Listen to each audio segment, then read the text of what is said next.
Hello, we have determined all sorts of things about reactions. We know how to make some rate laws. We know how to use the Arrhenius equation to figure out rate laws and activation energy, some cool stuff. But one of the things we found is that rate laws don't always follow the reaction that we have. And we saw many examples where we had like two NO2s doing something and the rate law was only first order. But there's also examples of the other way around. So here's a reaction where we've got nitrogen dioxide, and we're going to react with carbon monoxide. And we're going to get ourselves some nitrogen monoxide and some carbon dioxide. So we're going to swap that oxygen there. And just looking at it, if you were to guess just off the top of your head, you'd be like, oh, maybe it's first order NO2, first order in Cl. But it turns out the rate law is K times concentration of NO2 squared. And again, somebody had to determine that experimentally, since that's the only way of determining rate laws. But squared, I mean, there's not even a 2. You don't need 2 NO2s to make that reaction run. So how can it be related to the square of NO2? And the reason that these don't always match is because this is what's called an overall reaction. It does not tell us what's happening step by step. It doesn't say NO2 and CO are coming together and hitting each other and reacting to make NO and CO2. It's not saying that. It's just saying I need one of these and one of these to make that. Just like a recipe if you're baking doesn't tell you the chemistry of what happens when you knead that dough and you are converting these proteins or whatever. I don't even know. But bad example. Right? A recipe doesn't tell you all the chemistry that's happening in that recipe. It just says you need 2 cups of flour, you need 2 cups of milk. Flour and 2 cups of milk. That's all it tells you is the ratio. And that's all an overall reaction tells you is just the ratio of things needed to get it to work. But it doesn't tell you how it's working. And it turns out the rate here tells you a little bit, just a hint about how it's working. And what it's saying is that somewhere in there, NO2 is so important that there's probably 2 of them having to hit each other at the same time that's making this reaction really go. Okay, so what do we have to do? We have an overall reaction that doesn't help us to write rate laws. What can help us to write rate laws is if we use what's called a mechanism. Now, a mechanism is a step-by-step proposal about how the reaction actually happens, right?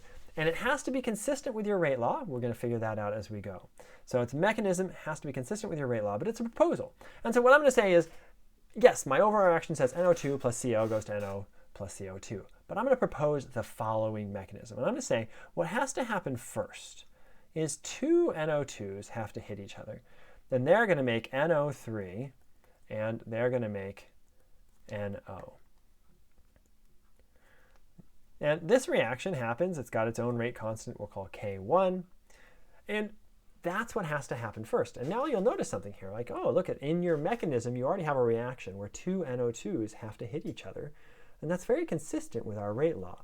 But let's keep going, because it turns out NO3, look at our thing, Professor Clemens, there's no NO3 anywhere. So we better get rid of that NO3. So let's go ahead and react out that NO3 with our CO to make our NO2 and CO2. All right, so that's interesting. What I'm proposing is that we have what's called a 2-step mechanism. That the first thing that has to happen is 2 NO2s have to come together. They make NO3 and NO. That NO3 then reacts with the CO to make NO2 and CO2. And if I add those up, they have to add to my overall reaction. And in fact, that's what happens, right? I end up with 2 NO2 plus NO3 plus CO goes to NO3 plus NO plus NO2 plus CO2. And if I cancel things out, one of my NO2s cancels, my NO3 cancels, and I get NO2 plus CO goes to NO plus CO2. So that's a requirement of a mechanism. One, it has to be consistent with your rate law, and we'll figure that out in more detail in a moment. And 2, the overall, when you add it all up, has to equal your overall reaction, because otherwise your stoichiometry doesn't work so well. Some interesting language that we're going to talk about here is if we have this 2-step mechanism, you'll remember that NO3 got produced in the middle of that mechanism, and then got used up again. It didn't appear in the overall reaction, and so we call this guy an intermediate.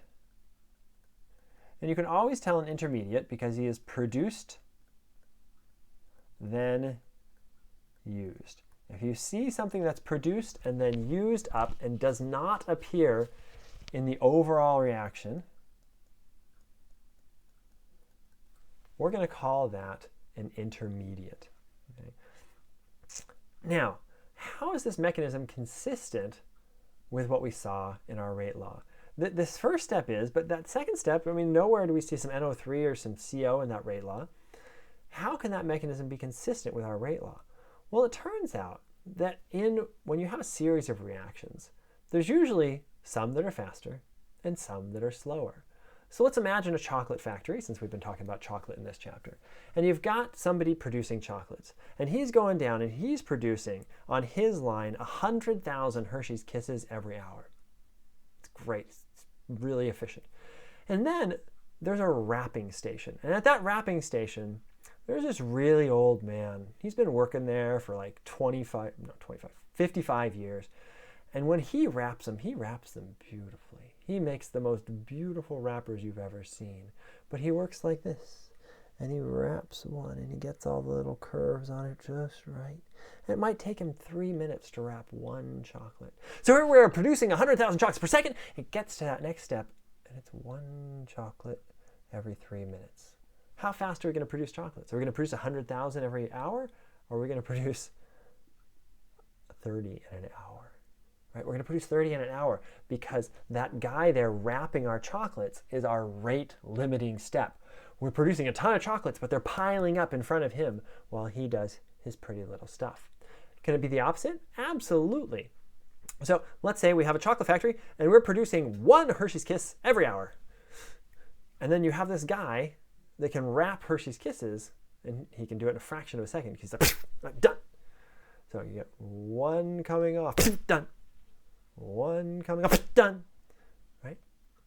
It doesn't matter how fast that guy is. Right? As long as he's a decent bit faster than the chocolate production. The chocolate production is going to be what we call the rate limiting step. And that almost always happens. Not always, but in this class it always happens. That one step is going to be your rate limiting step. And it's really going to define your reaction. It's going to define it. And in this case, our first step, and how would you know this? I'm telling you, okay? You're always going to be told. I'm telling you that that's our rate limiting step. You're always going to be given information that will allow you to figure that out. It's our rate limiting step, and it's defining our reaction. So that NO2 plus NO2 step is actually relatively slow, but that NO3 plus CO step, relatively fast. As soon as that NO3 is made, it finds a CO, boom, done, and that reaction moves on. But NO2 kind of come in more like this. So it's our rate limiting step and defines our mechanism.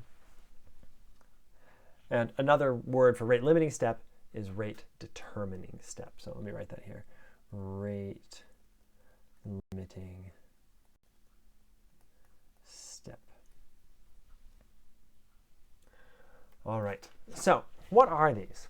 These are what we call elementary steps. Mechanisms are composed of elementary steps. They are things where we're saying, in actual reality, on a molecular scale, this is happening. NO2 is colliding with NO2 to make NO3. It's not just a stoichiometry thing that says, I need one of these and one of these. It says, actually, one of these is hitting one of these. And that's what we call elementary steps. So there's some language associated with that. If we've got A going to products, right, then we call that unimolecular. If I can write an E. There we go. Unimolecular. It's one molecule of something, not 2A, not 3A, going to make products. That is a unimolecular reaction. If we have 2A going to products, what do you think that's called? Okay, good guess. Bimolecular reaction. And in fact, A plus B going to products. Oops, I need a plus sign there. A plus B going to products is also a bimolecular reaction. And then how about 3A goes to products if these are elementary steps? So we're saying this is actually happening in the world. Okay, this is an overall reaction. We're saying this is a proposed mechanism, and 3 A's are hitting each other simultaneously in order to do it. Okay, uni, bi, you might think it's going to be a tri-molecular reaction because, you know, bi, then tri. But just to confuse you, we're going to call this a termolecular reaction. Okay, and that would also go for 2A plus B, or A plus 2B, or A plus B plus C, right? Any of those things would be a termolecular reaction. 3 things, if these are elementary steps, we're saying in the physical world, an A needs to hit 2 different B's simultaneously. That is a termolecular reaction. Okay, so this is called the molecularity of a reaction. So all these words here are to define the molecularity. But thing to keep in mind is they have to be elementary steps. Okay? So you can define the molecularity of elementary steps as unimolecular, bimolecular, termolecular, and there's not more than that, because it turns out that it's rare enough that 3 things come together in physical space at the same time, in the same place, in the right orientation to react. 4 is essentially unheard of. Not 0, but essentially unheard of, and so we don't worry about having terminology for that. All right, so what is a reaction mechanism then?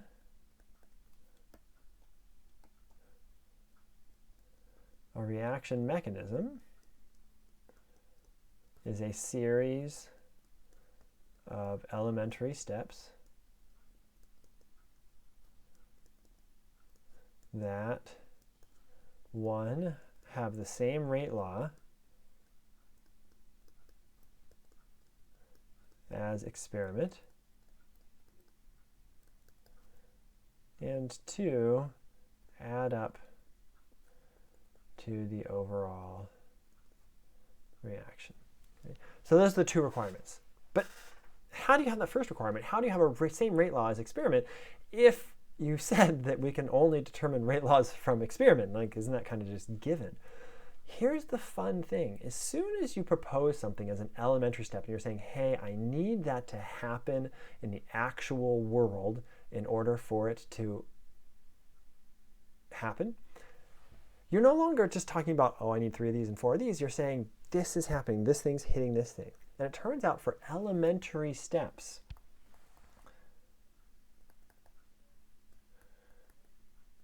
you can write the rate law from the reaction.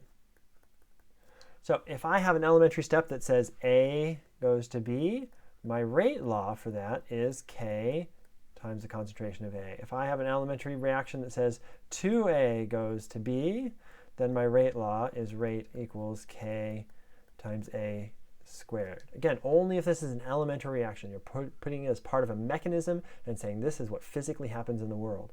If I have A plus B goes to C, then I've got rate equals K times A to the first B to the first. If I've got A plus 2B goes to C, then I've got rate equals K A B squared, et cetera, et cetera. I can't do every possible example. So if we look back at our NO2 example in the last slide, we had as our steps, well, let me go ahead and actually just do it. We had as our steps NO2 plus NO2 goes to NO3 plus NO. So for step 1, my rate law is rate equals K times NO2 squared. And for step 2, my rate law is K times NO3 times CO. Okay. Well, how come it's not a relationship of both of those that it goes into my overall reaction? Well, because remember, one of those is a rate limiting step. One of those is the slow part of it. And if I got the slow part of it and the fast part of it, I don't really care how fast the fast part is. I don't really care whether this guy can wrap a million every second or 5 million every second. Doesn't matter if I'm only producing 1 every hour, right? That's what really matters. And so our rate is always determined by our rate limiting step. So yes, this is the rate for the second one, but we don't care because this one is rate limiting. Because that first reaction is rate limiting, that is actually going to be the rate law for our overall reaction. And so that's another thing that we have to consider when we're doing this. Since that those elementary steps, we can write the rate laws directly from it. We need to have the same rate law as experiment, and we get that rate law from our rate limiting step.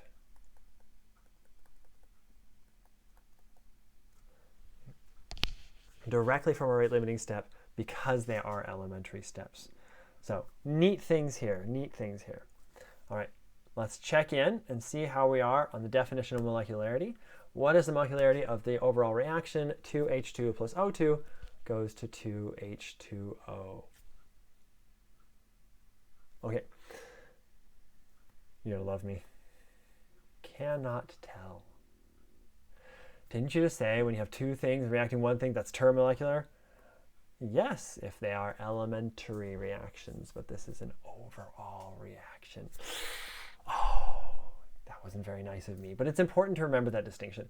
Yes, we can do this kind of stuff for elementary steps. We can propose mechanisms with elementary steps, and that works just great, but we can't do it for overall reactions. You can't just hand me a reaction and say, do all this stuff. I've got to propose a mechanism, see whether my rate law is consistent, and go from there. But then the question is, just because I propose a mechanism, does that mean that mechanism is correct? Can you prove a mechanism? So let's do an example, because I always love examples. 2NO plus O2 goes to 2NO2. And I'm going to tell you the rate law for this one is actually what we expect it to be. It's rate equals K times NO squared times O2. And what I'm going to do is I'm going to propose a mechanism for you that's consistent with that. So an elementary step that is consistent with this rate law. Go ahead. So I've got O, N, O, O, and O, N. So what's going to happen here is all three of these are going to hit each other simultaneously to make my NO2s. I've got the right angles in there to make my angled NO2, and life is going to be great. That is what we call a termomolecular reaction. I'm saying that's what's happening in the real world. And then I'm going to make my ONOs here.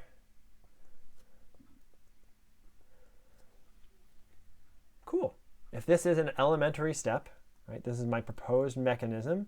And by saying it's a mechanism, I'm saying that these are elementary steps. And I can just say, oh, my rate is going to be NO times NO times O2, and I get NO squared times O2. Great. So I've shown that this is the mechanism for the reaction. Let's do an alternate proposal. This alternate proposal is a little more confusing. It's something new. Okay. I'm going to propose this. I'm going to write it down first, and then I'm going to tell you what I wrote down. I'm going to say NO plus NO is going to go this double arrow into N2O2. This is going to be a fast reaction. And then I'm going to say N2O2 plus O2 goes to 2NO2. And this is going to be a slow reaction. Remember our overall reaction? If we look back at our overall reaction, it's good to remember is 2NO2 plus O2 goes to 2NO2. Oops, 2NO. Plus O2 goes to 2NO2. That's our overall reaction. Does this add up? Yes, if you do that, you get 2 NO2s, you get O2s, the N2O2s cancel. Ooh, if they cancel, what do we call them? It's produced, then it's used up. That's an intermediate. So N2O2 is an intermediate. Awesome. So here's our proposed mechanism. Now we've got to find the rate law for it. Rate laws are always from the rate limiting step. And so we just write this down. We say rate is equal to K times N2O2 times O2, and we're done. And we say, well, that's not the rate law that we got, so it's not consistent. And so, see, this proposal doesn't work, Professor Clements. We're good. That last one was the right one, so stop wasting our time. These little limitations and caveats. N2O2 does not appear in your overall reaction. It is not allowed in your rate law. Only things that appear in the overall reaction are allowed in the rate law. Only if appears in overall reaction is allowed in the rate law.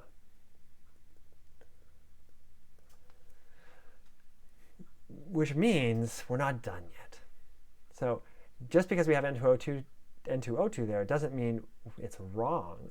It means we have to do a little bit of work to get rid of that N2O2, to find a way of getting rid of that concentration and either putting in an O2 or an NO, because those are our reactants in our overall equation.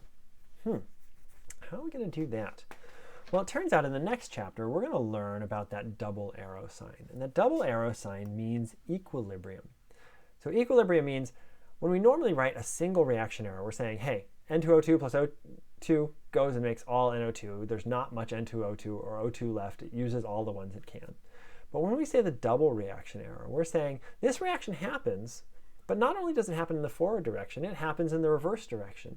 So as this reaction sits here, not only do we have NO plus NO making N2O2, we have N2O2 falling apart and making NO plus NO. So at any given time, all three things are present in a reaction, no matter how long you wait.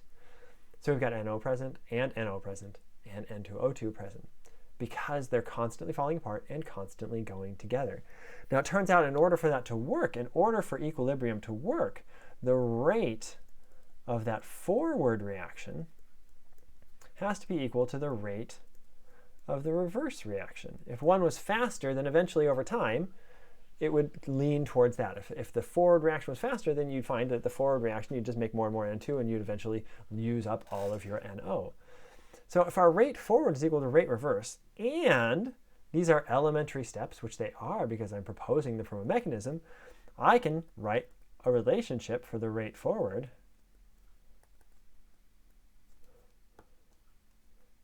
and the rate reverse. Whoa, what is K minus 1, Professor? What are you talking about? So I'm going to call this reaction 1. And in the forward direction, you can see it, right? NO times NO is NO squared. So rate equals K times NO squared. But what's the rate in reverse? Why am I saying there's a K minus 1? That's just a convention. So in the forward direction, people usually say, hey, I've got my K there. And in the backwards direction, when they're saying N2O2 is falling apart in an equilibrium, they just call it K minus 1. The minus 1 doesn't mean it's negative or anything like that. It's just saying it's the reverse of the forward reaction. So K minus 1. But right, what is it? We're saying that what's happening in that reaction is N2O2 is falling apart into NO plus NO. And so if we were to write that, it would be K times concentration of N2O2, which is what we did here. The minus 1, again, is just saying it's the reverse reaction. It's not saying anything is actually negative. Well, how is that useful? Well, if you look, I decided I can't have N2O2 in my rate law. But now, in here, I've related N2O2 to NO, which is something that is actually allowed in the rate law because it's in my overall reaction. So I'm going to solve this guy, and I say that N2O2 is equal to K1 over K minus 1. I just divided both sides by K times NO squared. Then, here's the part that people sometimes find tricky. I'm going to take this guy and just plug it in to that, because I can't have that in my rate law. So I've been trying to get rid of that, and that's where I am right now. So now I've got rate is equal to K. It used to be times N2O2, right? So I'm going to still write that, times N2O2 times O2. I'm just going to copy it down just so we have it. But substitute equals K. N2O2 is K1 over K minus 1 times NO squared times O2. Remember, this O2 just comes down. Right? The stuff in parentheses is my substitute for N2O2. And so what do I get? I get K times K1 over K minus 1 times NO squared O2. And you compare that to the experimental, which was rate is equal to K times NO squared times O2. You're like, well, it's almost the same, but the bottom one just has K, and the top one has K times K1 over K minus 1. It's a little more complicated looking. But the form that's important here is this part. We're multiplying by the square of NO2 and O2. Why is that the important part? Well, the top part, right, K times K1 times K minus 1, it's a constant times a constant divided by a constant, which is also going to be a constant, which is that other K. Okay, so the K's don't matter too much. They can matter if you're actually really trying to do some detailed work here, but we don't care too much about them. They kind of combine to make this new K, and great, life goes on. What matters is that our form is correct. We now have NO squared and O2, which matches our experimental rate law. And so we've now found that this mechanism is consistent with our experiments. We have two mechanisms consistent with experiment. Which one's right? How do we know? And we can't just from the data that we have here. Just from looking at these proposing mechanisms, we can't tell which one's more valid. What we'd have to do is we'd actually have to look and try to find things like, oh, is there any evidence that there's N2O2 present at any time in this reaction? Because that would say that this intermediate is present. Way beyond the scope of this class. But what you have to know is that just because you propose a mechanism that's consistent with your experimental rate law doesn't mean it's right. It just means it might be right. Okay, it means it's not entirely wrong. I don't know. So that's what we do. Very complicated. Lots of steps to this one. The nice thing about this one is they're all going to be pretty much the same. There's going to be a fast equilibrium where you're going to set the rate forward equals rate reverse. There's going to be a slow step that you take, and you're going to substitute that in. You might get some squares, some square roots, some other things here and there, but the overall thing is going to be the same. So I hope you took notes on this, because your next thing is to actually try it yourself. So here I've got a reaction of hydrogen and bromine making HBr, and I'm proposing this three-step mechanism. Fast equilibrium on the first step, K1 in the forward direction, K minus 1 in the second direction, where the Br falls apart. That Br makes or combines with H2 to make HBr and H. That's our slow step, hint, hint. And then the H and Br combine to make HBr and Br. We want to know which of the following rate laws best describe the mechanism that we have here. Now remember, we can't have intermediates in our rate law. And so you've got to figure out, how do I get those intermediates out and get a rate law that just has my overall reactants in it, which is just H2 and Br2. Okay. Did you figure it out? Oh, that one probably took you a while. At least if you tried it, it should have taken you a while. If you just guessed, whatever. What are we going to do? Well, we know that the rate always comes from our slow step. So our rate is actually K times Br times H2. And so we're like, oh, that's not anywhere up there, is it? Oh, wait, it is. It's C. Great, we're C. We're done. Oh, but we're not. Why? Because Br by itself does not appear in the overall reaction. Just Br2 does. So we actually need to find a way of getting rid of that Br. It's always going to be from our fast equilibrium step. And our fast equilibrium step says that rate forward, K times the concentration of Br2, is equal to the rate reverse, K minus 1 times the concentration of Br, important, squared. Why? Because there's two of them. It's Br plus Br. And so we end up with Br times Br. And so Br squared. Again, these are elementary steps in a mechanism. That's why we can write the rate law directly from the reaction. Right, we're trying to get rid of Br, so let's solve for Br. I get Br squared is K over K minus 1. Sorry, this is K1. K1 over K minus 1 times Br2. What do I need to solve that? I need to take the square root of both sides. So I take the square root of that, and I get that Br is equal to the square root of K1 over K minus 1 times Br2. I'm going to substitute this guy in. up here, and I get rate is equal to k times BR, which is the square root of k1 over k minus 1 times BR2. And then my H2 from my original one up there, right? This just comes from that. It's going to be k times the square root of k1 over k minus 1 times the square root of concentration of BR2, concentration of H2. A constant times the square root of a constant divided by constant is just a constant. Most people don't put square roots in their rate laws, so they will put an order of 1/2, just like that. So I get that my rate is k times half order in BR and first order in H2. So half order in BR, first order in H2 is that one down there. And that's where we get things like half orders and other things, is just from these more complicated mechanisms. We're not going to do too much with them. You may run across one or two of them in trying to do these kind of things. This is definitely something you want to practice on the homework, and a question that I often end up putting on the exam. But they're all very, very similar.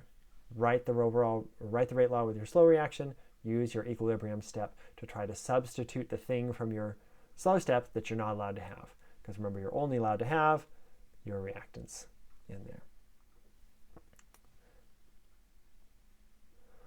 All right, so we've talked about mechanisms, we've talked about rate laws, and we said, hey, we can change the rate with temperature. The Arrhenius equation, we've got this exponential change with temperature. But sometimes we don't have a lot of control over temperature. What else can we do? Well, a neat thing is if, you like to see, and most of us like to see, I really enjoy that privilege of being able to see. But it turns out that every single thing you've ever seen in your entire life comes from the rotation of one molecule. Not the same molecule, there's millions and millions of them in the back of your eye, but it's from the rotation of one molecule. Light comes in, it hits this molecule, it rotates inside, and then you see pictures of Professor Clements talking to you on YouTube. It's crazy, absolutely crazy. But if you look at this top thing, it's called cis-retinal. And cis-retinal has this complicated structure, but this circled part here is what's important. You can see there's a double bond there, and these things go like that. If you remember, when two things are on the same side, it's called cis, and so that's why it's called cis-retinal. When light comes in, it breaks that bond, and now instead of two things being on the same side, they are across from each other, and now we call it a trans bond, and we have what's called trans-retinal. And that change from the cis to trans is what registers as I just saw something in the back of your eyeball. So in order to see something again, what do you have to do? You have to have this trans-retinal go back to this cis-retinal so it can absorb the next photon of light so you can see again. Now, gamers often know the answer to this question, which is about how often do we see? And most gamers say, well, I'm looking for refresh rates of about 30 hertz or higher, 60 hertz on a good day, because that'll mean my gameplay is pretty much smooth. And that's right, we see somewhere between 30 and 60 hertz, 30 to 60 times per second, which means trans-retinal must be converting to cis-retinal in about 150th of a second or something like that in order for us to have enough cis-retinal to see again when that next photon comes in. So neat. We have to do that. Great. So let's do an experiment where we take some trans-retinal, we put it into a beaker, and we put it and sit there, and we wait for it to turn to cis-retinal. Cis-retinal is more stable. It will spontaneously turn into cis-retinal. So let's go ahead and do that. We make a beaker of it, we put it on the table, we're going to sit there and watch it.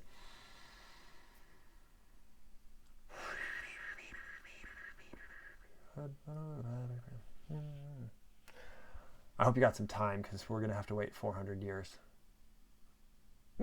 400 years? 400 years for trans-retinal to convert to cis-retinal? Wow. Then how come it can happen in the 150th second in the back of our eyeball? Well, it's not temperature, right? Temperature, 10 degrees warmer, 20 degrees warmer, yeah, maybe our body's a little bit warmer than room temperature or whatever, but that's a factor of 2. That's not a factor of like billions and 400 years down to a 150th of a second. That's insane. What's going on in there? What's going on in there is the amazing process called catalysis. In biology, it's called enzymes.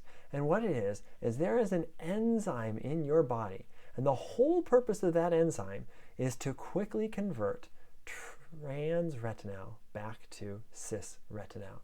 And it can do it, instead of taking 400 years, it can do it in 150th of a second. And that speed up, I mean, it really should just blow your mind how much faster that is. Because without this enzyme in your body, you would see once in your entire life. You know, the philosophical question is, what would you choose to see? But once in your entire life is all you'd ever get to see without this specialized enzyme in the back. As chemists, we call them catalysts, and they really are kind of like magic. They just make reactions go incredibly faster. So you have A goes to B is slow, but A plus catalyst goes to B is fast. But there's some things we have to keep track of. Catalysts, you remember we had intermediates, and in the mechanism they were produced and then used. So I made A equals B plus C, and then I reacted C, and there was no more C left. It canceled out. Catalysts, on the other hand, in a mechanism are used and then reproduced. So I actually have to reproduce my catalyst at the end. It's not a catalyst if it gets used up. It's only a catalyst if you use it and then you reproduce it. So the enzyme comes in, it does what it needs to do, and then it goes away, and it still exists as an enzyme. We don't have to make a new enzyme next time, because that would take even longer. Okay. So a catalyst in a mechanism is used, then produced, whereas an intermediate is produced, then used. There's two languages that people use for catalysts. They use homogeneous catalyst, where the catalyst is in the same phase as reactants. So if you had a gas phase reaction, you'd have a gas phase catalyst. That would be a homogeneous catalyst. And you can guess what the other one is a heterogeneous catalyst. And there the catalyst is in a different phase.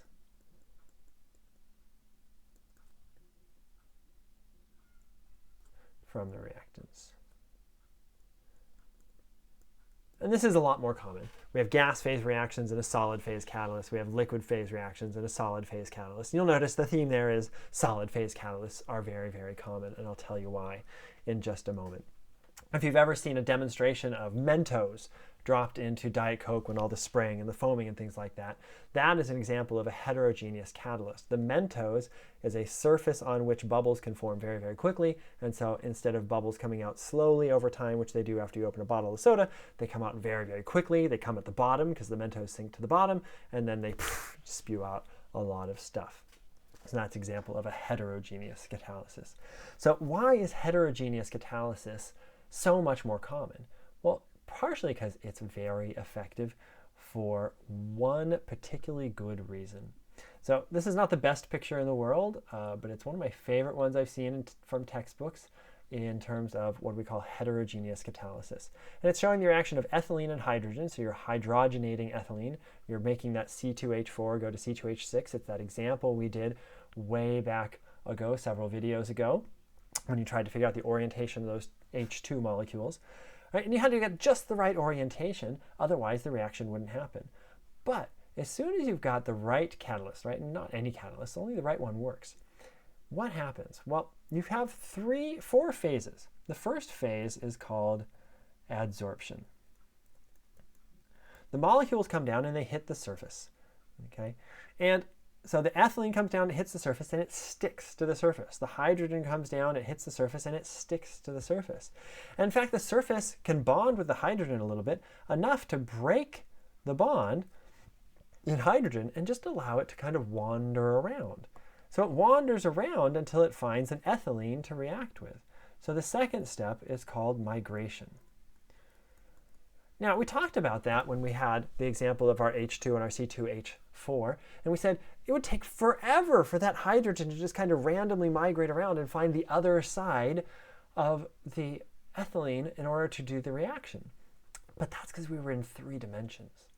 On a surface, on a solid, we are now in 2 dimensions, and you've taken away so much freedom of that hydrogen that now it's wandering around on a surface where it's limited to where it can go. And the likelihood of it finding the other side of that ethylene is actually relatively high. And you can have speedups that are enormous by using a catalyst. The third step is reaction. So here we have the hydrogens actually reacting with the ethylene in order to form the ethane. And then the fourth is escape or desorption.